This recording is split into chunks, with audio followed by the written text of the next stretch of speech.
Hi, I'm Mark Leffman, Chief Operating Officer of French Quarter Hospitality, and this is Ronnie Ben-Zur, our Chief Executive Officer. We'd like to spend a few minutes talking to you about something that's very exciting and very devastating that happened in our lives, and that's called Hurricane Ivan. Ronnie? Mark is correct. One of the most devastating business events in a hotel owner's experience is to come to the hotel after a major casualty has occurred. When Hurricane Ivan was approaching the Florida Panhandle, I watched the National Hurricane Center's website every 3 hours on a per-update basis. In fact, I put it as a favorite in my web browser, although I can assure you it was anything but. Every move to the west, I breathed a little bit, and every time the projected path moved to the east, I held my breath.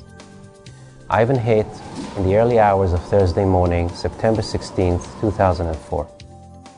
The worst devastation was in Pensacola, but we are only 40 miles to the east, and the east is the wrong side to be on of an angry hurricane. On Thursday night, our chief engineer, after visiting the site, reported that there was damage, but how much he could not tell. At that moment, I arranged to meet with Mark Friday morning for an on-site evaluation of our situation. You see, the Hampton is actually below sea level, and I was very concerned. I was not going to sit in Atlanta and just let it happen. I started at 4 a.m. on Friday, and at about 10, met Mark and the rest of the executive team in front of the bridge leading to the island, only to find out that the island was closed. No one was being allowed in. We spent the next 6 hours calling on all the contacts that we had and refusing to admit defeat. Finally, after managing to get on the nerves of FEMA, the Sheriff's Department, county personnel and others, we were all allowed in. We were there 3 to 4 days before anybody else, due to our sheer determination and refusal to take no for an answer. We needed to work quickly to get our 100-room Hampton clean, repaired, and opened, as we wanted to be the first hotel back in operation after Hurricane Ivan. We proceeded to sign on a construction company out of Atlanta to start the cleanup and renovation work. They were the first construction company to appear on the island and brought with them the first Bobcat to start dumping the sand back on the beach. We owe a measure of gratitude, though, to our own hotel employees, who dedicated themselves to assisting in the cleanup process. We had desk clerks, housekeepers, and wait service personnel pulling carpet, shoveling sand, and cutting sheetrock. It was a monumental task, and by October 1st, just 2 weeks after the hurricane, we reopened 50 of our 100 rooms. We were the first hotel to reopen on the island. There was not another hotel open for several weeks thereafter. We were completely reopened by October 31st. We weren't quite ready to be an official Hampton product, but for FEMA, Army Corps of Engineers, Allstate Insurance, and some island residents whose homes were uninhabitable, we were stars.